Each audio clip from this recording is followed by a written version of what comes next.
Now before I get into this video, this is gonna be your next half hour. Also, I want to make a note that CS188 is gonna be doing a charity stream today at 4 p.m. Right now, it's 10:16 a.m. Eastern Standard Time. So I hope I can see you all there. I'm gonna be on the Mixer side, so I'll put a link up to it in the description down below, and I'll also be putting some links to people who took part in this collab, which is probably in the description of the person I'm reacting to for this video. So I'll see you all when they get back. I'll be here. Really.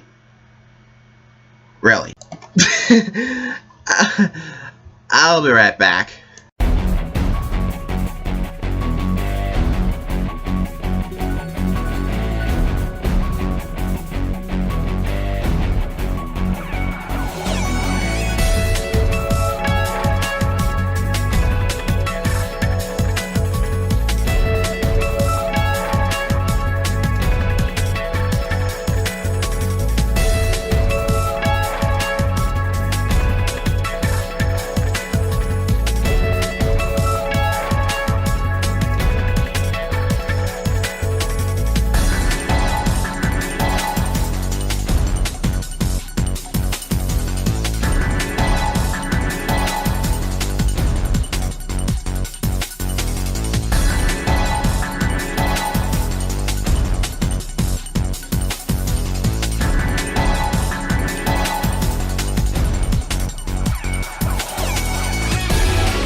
Hello everyone, it's me, FTR of another reaction video. Now I'm going to be reacting to no, not that one. The movie that was too scary for baby James, but the one's out. Now there's a other reactor named Charmix who reacts to our ones out a couple of times, so I figured I should do this too. Now this one is almost like a half hour long, so I'm gonna see what wait for one for myself. And something that's 3 minutes. I don't know. Well, but I am gonna be reacting to Teachers Part 1 and Part 2. So let's get this reaction video started. I don't want to delay anyone, and closed captioning is on just because I want to make sure I got this correctly. Okay, ready, set, react. You're gonna make a teacher's we're live. James, you said you're gonna make a teacher's part 2. I didn't subscribe to fake news. I know. Don't worry, I'll do that next video. But right now we're doing this. So my friend Your Movie Sucks, great channel, over 500,000 subs, asked me and a bunch of other YouTubers if we could talk about a movie that scared us as a kid. Now, growing up, I wasn't allowed to watch scary movies. I remember one time my parents were watching a movie downstairs, and I went down to see what all the noises were about, and my mom said, "Oh no, honey, you can't watch this, it's too scary." And then years later, I learned that the movie they were watching was Jurassic Park. I think I could have handled it, Mom. I don't know if you could tell by the length of this video, but it's going to be pretty different than the videos that I usually post. But I think it's good to try out new things, and hopefully we'll all have a fun time listening to me talk about this movie, because folks, I'm excited to share with you the movie that traumatized me most as a kid, and that movie is, drumroll please, you already read the title, The Dark Crystal.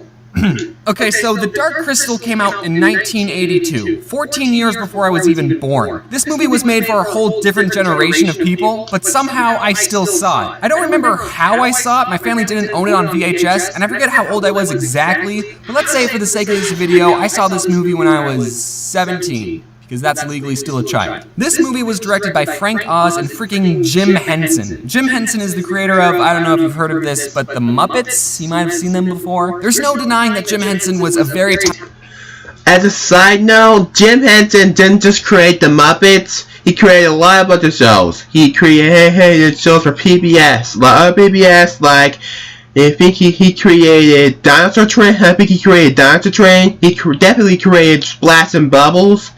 He created the Pajanimals. That was a really cool. show. They were all kids shows.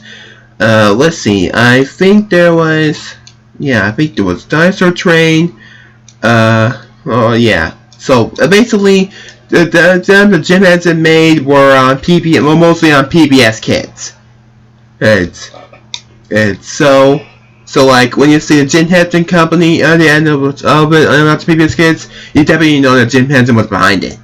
Talented man when it came to puppets, and the work he did on the Dark Crystal is amazing. As much as I'm about to talk this movie down, it's honestly a work of art. The most enjoyment I got rewatching it was just the artistic appreciation of the character design, the scenery, the costumes, and most importantly, the puppetry. Some of the puppetry was amazing, like this shot. How'd they do that without CGI? And did I mention that there's no people in this film? Except for full body shots, then they just used a real person dressed up and had them not face the camera. But as I rewatched the Dark Crystal, I realized that the movie was kinda garbage. So instead of talking about the parts of the movie that scared me as a child, I'm gonna be talking about why this movie was pretty bad. So now this video just turned into one of those bad movie review videos, but honestly, I like watching other people talk about bad movies, like The Room and Birdemic and... oh, what was that other one? I can't quite put my paw on it. For this video, I ended up doing some research, something I don't normally do for videos, and oh man is this rabbit hole deep. Jim Henson had a bunch of ideas for the world of the Dark Crystal, but wasn't able to fit all of his ideas into 90 minutes of film. And because he didn't explain the rules of the world well enough, the movie suffered. It felt unfinished and unstarted. Basically, the movie didn't leave you wanting more, it just left you thinking, wait, what? Some of you might be thinking, well, James, it's just a kid's movie. Kids are dumb. Why are you analyzing a kid? Shut up. Brian Froud, one of the head artists of the movie, even said that when we finished the film, we knew that we had only seen a fragment of this other world. Bad fragment, I guess. So even the creators of this movie felt that they left out a lot of stuff. That, you had to take guts for them to admit that. I'm not gonna lie. So in 2012, a 3-part comic book was published to be as a prequel to the movie, and I bought and read all 3 of them. And I will say that they did do a better job explaining the world that Jim Henson had in mind, but you shouldn't have to read a book before you see a movie. Especially since the books weren't available until after the movie came out. In the movie, stuff happens for no reason. Like in one scene, the main character... This is Jen, the main character, by the way. Get used to looking at this guy's face. I've done so much digging and research into this world that I'm completely desensitized by how weird this puppet looks. If you think this puppet looks creepy, you should have seen some of his earlier designs. Just be thankful this is what you ended up with. So in this scene, Jen is trying to pick out which of the crystal shards is the right one that he needs for his quest. And what does he do to find the right one? That's right, he plays his flute, and then the right shard he needed just glows. Wouldn't you do that too if you were in the same situation? This movie doesn't explain why the crystal likes his music, it doesn't come up later, it just happens. That's basically this whole movie. Things happening slowly. So here we go, children. Hold my hand as I take you on a magical journey, but not too magical that it doesn't make sense. That is the Dark Crystal. The plot. It starts with a narrator telling us that there's this world and that it's dying. By the way, this world is named Thra. They don't mention it once in the movie, but in the prequels and in the Wikipedia article, they all called it Thra. Okay, Thra is dying because this one crystal, this one, cracked. How? I don't know. I mean, I do know because I read the prequels, but this movie doesn't tell us. Are you still with me? Good, yes. Not even a minute in. Because this crystal cracked, 2 new species were born. The cruel Skeksis, the bad guys, and the gentle Mystics, the good guys. And both species are dying. Now, I'm no biologist, but I think they're probably dying because there's no woman. That would wipe out a species pretty quickly, I'd think. Instead of having women, the Skeksis use the crystal to make them young again. Maybe. It's either the crystal or the sun. So too they learn to draw new life from the sun. Okay, so then what do you need the crystal for? Now we see the good creatures, the mystics, and with the mystics lives another creature called a gelfling. It's like an elfling, but with a G. You may remember him from earlier. He's naked now, but meet your protagonist, Jen.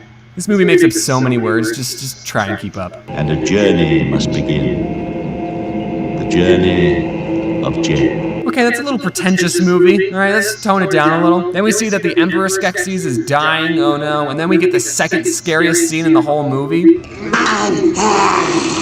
Yeah, we're not even 15 minutes in and we're at the part that gave me nightmares. Then the mystic that's basically Jen's dad is also dying, and he tells Jen that he needs to find the cracked piece of the crystal, the shard, and then he just needs to plop that sucker back in the crystal where it belongs. And then boom, boom, the world is saved. Again, they don't explain why doing this would save the world. Like, they could have at least tried to make something up, like once the crystal is fixed, women will appear. Jen's dad tells him to follow the greater sun for a day to the home of Ogra. Now, I'm no... Okay, for those of you who do not know what this movie is, I never seen it either. I never seen it, so you guys are not alone. But I'm surprised that Jim Henson would make a movie with this. I don't even know what the rating of this movie is. I'll look it up and I'll post the rating in the description, because if you're underage, you just don't go stop and watch this. I probably should have mentioned this earlier, because it's just not gonna happen. No astronomer, but I think following the sun for a day would just make you go in a circle. What am I supposed to do when it's noon? Now the Skeksis, they're like, oh well dang it guys, who's gonna be our new emperor? This Skeksis named Chamberlain, It's time to make my move. who is my second favorite character in this whole movie, thinks that he should be emperor. I mean, who wouldn't want to be emperor of like 8 other bird monsters? The way that you can remember that this Skeksis is Chamberlain is that every time he's on camera, he says this.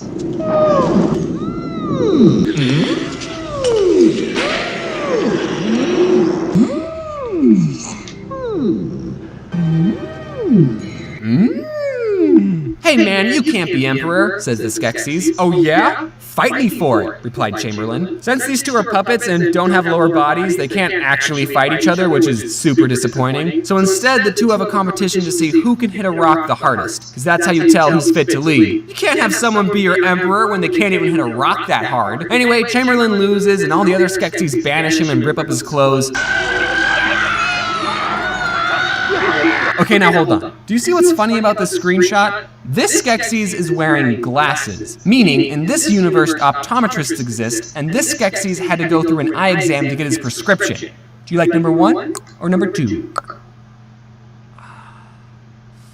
Does anyone else think that's funny? No? I do. Alright. Anyway, after the Skeksis banish Chamberlain, they see in the crystal that there's this gelfling just walking around. Man, I didn't know the crystal could snitch like that. So they send out these crab monsters to get him. And by the way, those crab monsters are called Garthams, and they are created by this handsome Skeksis. You'd know that if you read the Wikipedia article. Anyway, back to Jen. What's he up to? I'm not ready to go alone. All right? Alone then. Took you long enough. Jen is supposed to follow the sun to Agura's house? Oh, that brings actually, I just remember what I was going to say. So, if you think you can follow the sun, it's probably because they're going to follow a direction. You use the sun to find the direction of where you're supposed to go. Usually, the sun, I think, rises in the east and sets in the west. So, like, that point, you can probably say that you'll know where you're going. If she's going south, then she's going south, then she'll need to know east and west. If she's going north, then she'll have to know where east and west. I meant to say that in another direction, but still, it's pretty weird that they don't render any directional things in this video, or in the movie, basically. He runs into her, and she's this old hag who tells him that the 3 suns are going to line up soon, and when that happens, the world might end. Or it will begin. She doesn't know. I know because I've already seen this movie. She also, for some reason, has a box of crystals. One of them is the shard that Jen is looking for, but she doesn't know which. Which one is it? Don't know. So Jen narrows down the box of crystals to 3 shards. It's one of these 3, I'm sure. What? No, you've never even seen the dark crystal. How do you know it's one of those? Whatever, okay? I can roll with this. Then, if you remember, Jen gets the idea to play his flute at the shard, and then the correct shard just glows for some reason. Why does the crystal react to flute music? That's not a thing. Crystals don't have ears. Now, when you create a fantasy world, you can't explain everything. Sometimes the answer is just, oh, it's magic. In Frozen, they don't explain how Elsa got her ice powers. She was just born with it, okay? It's magic. And the audience is all okay with it, as long as they don't take it too far. But this movie just tries to pull off so much stuff that doesn't make sense. There's a line in this movie called... Yeah, Frozen was weird. I'll give you that. I gotta give you a pounce on that. Well done. It multiple times. Then the crab people attack Agura's house, Jen escapes with a shard, boom, next day. Okay, I know I've been talking bad about this movie, but the amount of detail in this forest scene is pretty amazing. I mean, it's not doing anything to drive the plot forward, but I just think it's cool to look at. It really is. Anyway, back to review mode. Jen falls in the mud, what an idiot, and then he meets up with the... Oh, jeez, that's a girl! That's a girl! So there's a girl gelfling now, her name is Kira. I'll take a potato chip and eat it. She's speaking gibberish. And then for some unexplained, unimportant reason, when they touch hands, they share memories. I mean, I don't know exactly what happens when you touch hands with another woman. I'm not entirely sure, but I don't think that's supposed to happen. It's not. We're dream fasting, sharing our memories. I'm having a bath. Okay, three things. First, this seems like a plot-devicey way to just throw in some backstory, but... probably crossed the line there. Second, Jen, you just found out that you're not the last of your species, and when you realize that you're sharing memories with her, you decide to show this person you just met you having a bath. I mean, I guess she did show you her mom dying, so let's just get all that personal stuff out of the way. And third, somewhere on Earth, there exists a baby, naked Jen puppet, and I need to have it. Then we're introduced to my third favorite character, Kira's dog, Fizzgig. He doesn't really add anything to the story, he's just that lovable pet/side character. Oh, whoa, what was that? Anything to the story, he's just that lovable... Oh my god, that was hilarious! Yes, there's Dino, Gary, I don't remember what those two are. I think that's Harry Potter, don't know what that is, but I know that's Pikachu. This man's Pikachu, a side character! Jeez! Lovable pet/side character. Whoa! Hey, that's a lot like my dog. Also, Kira can talk to animals. Okay. Then we're treated to this really great scene. A whole 2 minutes of the Skeksis eating. But honestly though, I kinda love this scene. It does a great job creeping me out. Okay, it does go on for a minute too long, but bear with me here. The Skeksis' clothing and silverware are Victorian, so it gives off a haunted mansion sort of vibe. And just the character design and the way the Skeksis are eating, it just comes off as unnerving. You know, now when I'm thinking about this may have been a good idea to react to this during October. Just putting it out there. I mean, it scared James when he was a kid, but, well, it's not really bad when you think about it. I mean, this is supposed to be scary, I guess. A lot of movies' scary parts are jump scares or gore. At least I think they do that. I'm not allowed to watch scary movies. But this is such a different way to unease an audience. It kind of reminds me of the first half of a Don't Hug Me, I'm Scared video. Nothing necessarily scary is happening, but it's still able to make the audience feel uncomfortable.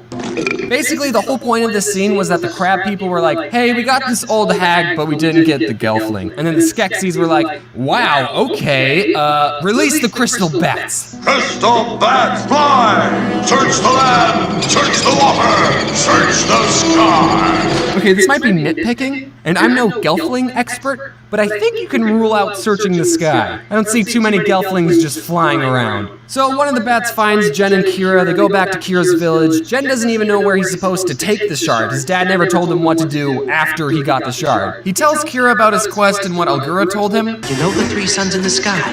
They're going to come together soon. It's called the great something or other. See, even Jen doesn't remember these made-up names. Really would have been convenient if you told her this information when you were sharing memories. So then the crab monsters show up and basically murder and capture Kira's whole family. Yeah, it was pretty traumatizing. And right when the crab monsters are about to attack Jen and Kira, Chamberlain comes out of nowhere. Remember the guy?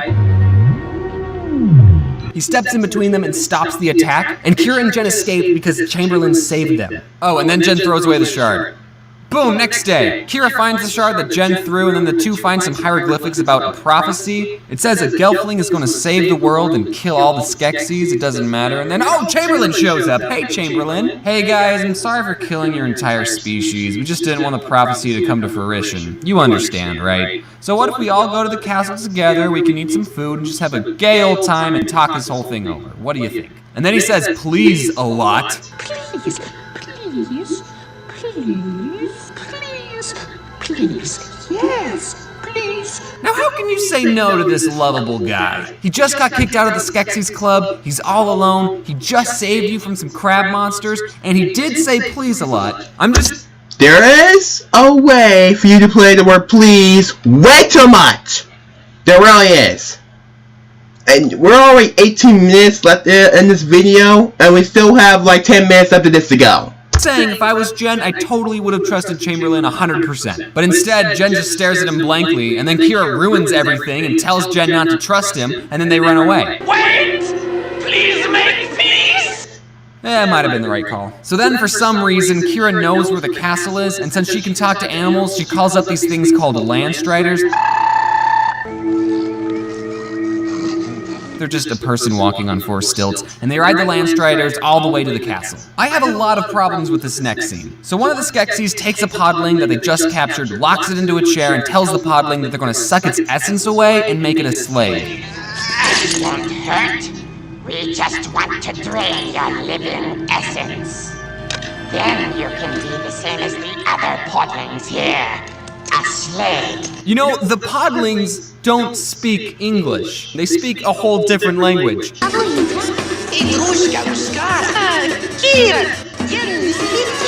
The Skeksis is just talking gibberish to this guy while he's just locked in a chair like, what's going on? Like, none of what you're saying is going through this guy's head. And so only the Emperor can drink the essence, and that will make him stay young forever. So what do you need the sun for? And also, what killed the last Skeksis? Looked like old age to me. Yeah, cool and all, but we get the most terrifying scene in the whole movie. That's right, this is the winner. You gave me the most nightmare scene. You win $1 million. Congratulations, scene. I can go on for hours about how this part of the movie gave me nightmares, but honestly, it speaks for itself. I think what made it worse was that the podling was tied down to the chair and he was just so helpless and his whole face melted off and just... Ugh. But now that I'm older, all I can think is, what do you guys need slaves for? So far, the only thing slaves have done was pull on a rope to make some swords appear out of the ground, and bring you guys a plate of food. Why is there such a high demand for slaves that you need to make new ones? What do you guys even do all day? Then Kira and Jen arrive at the castle, they see the crab people taking in the pod people from Kira's village, they try and save the podlings.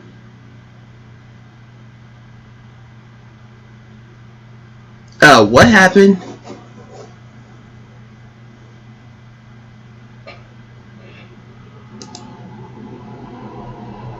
Quick ad, sorry about that. Google Chrome wasn't responding for about 10 seconds. But completely fail. The Landstriders die immediately. Jen and Kira open the cage that the podlings are in, and then the two get cornered. And what are they going to do, you ask?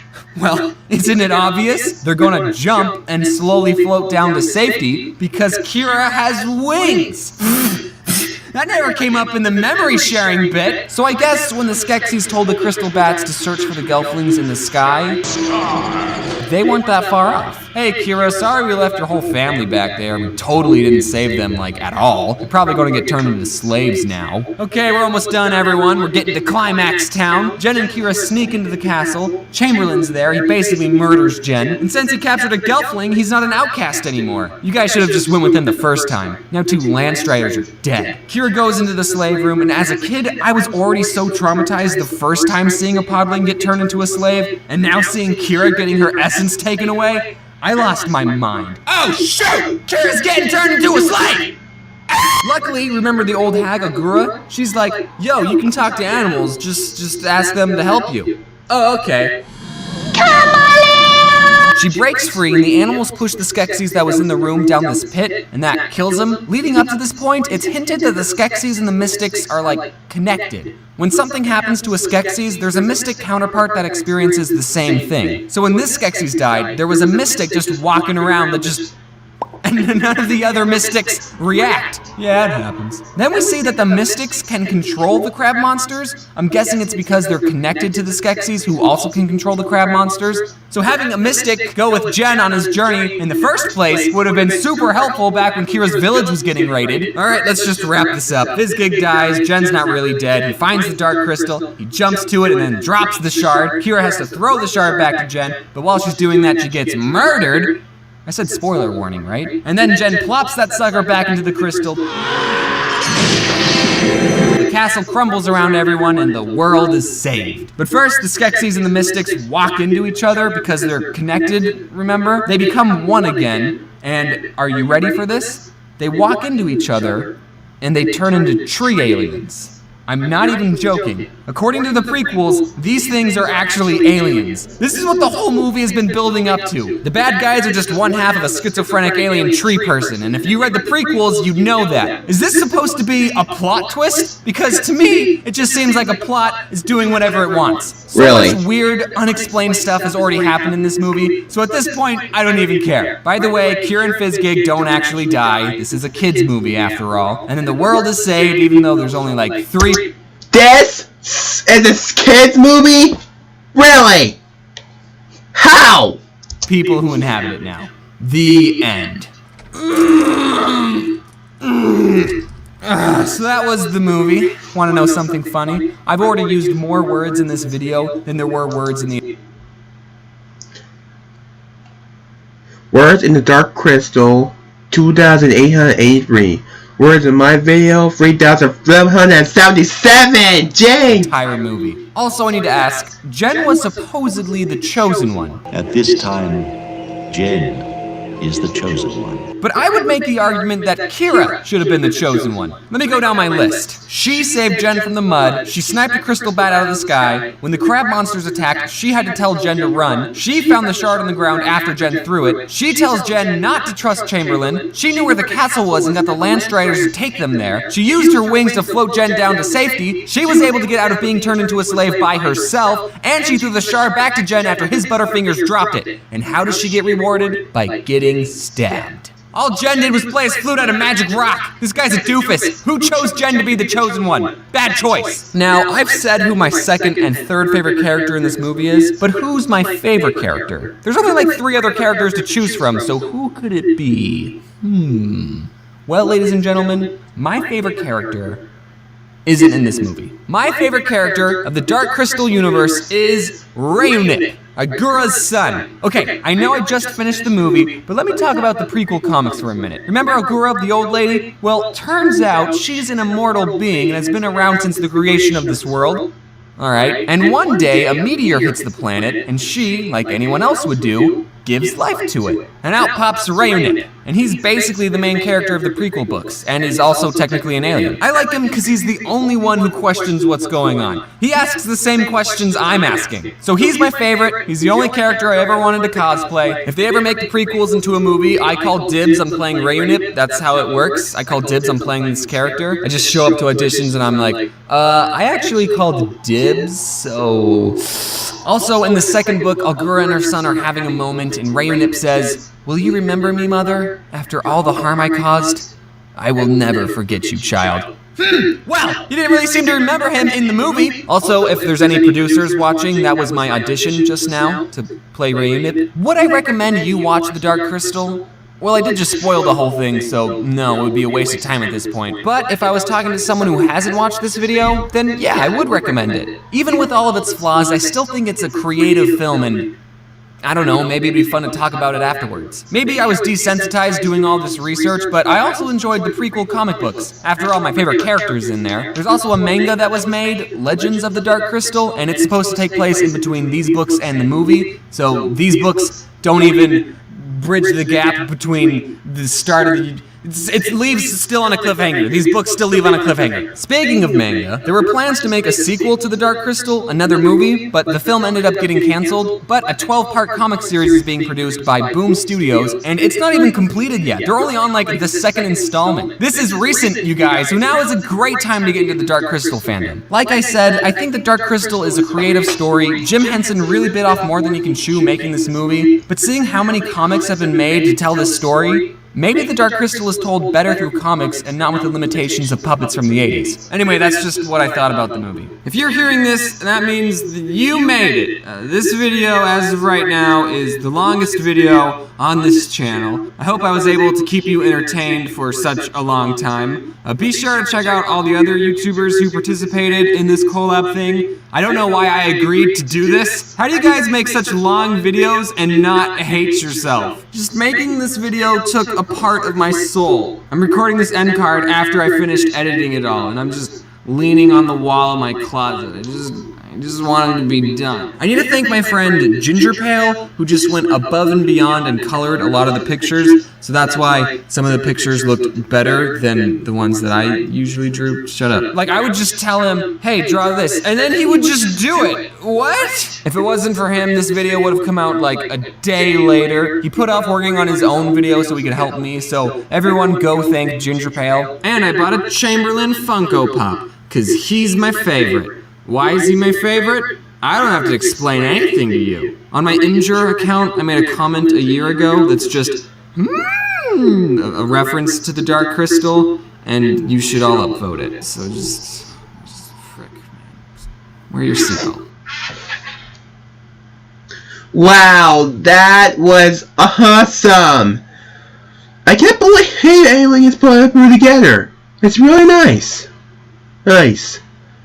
Wow, that is so cool. I mean, the editing was pretty cool. And there's a lot of people here as well. Nice. Anyway, guys, thank you for watching this reaction video. This was ridiculously long, and I'm surprised at how many people of you have gone to watch this for the whole half hour. If anyone has ever done that, probably people clicked up by now. Yeah, so kudos to everyone who inspired me to react to this with this, and I'll put a link to Charmix and Charmix, the Odd Ones Out, and anyone who's participated in that video, that collab, and boy did that balloon wig at the end.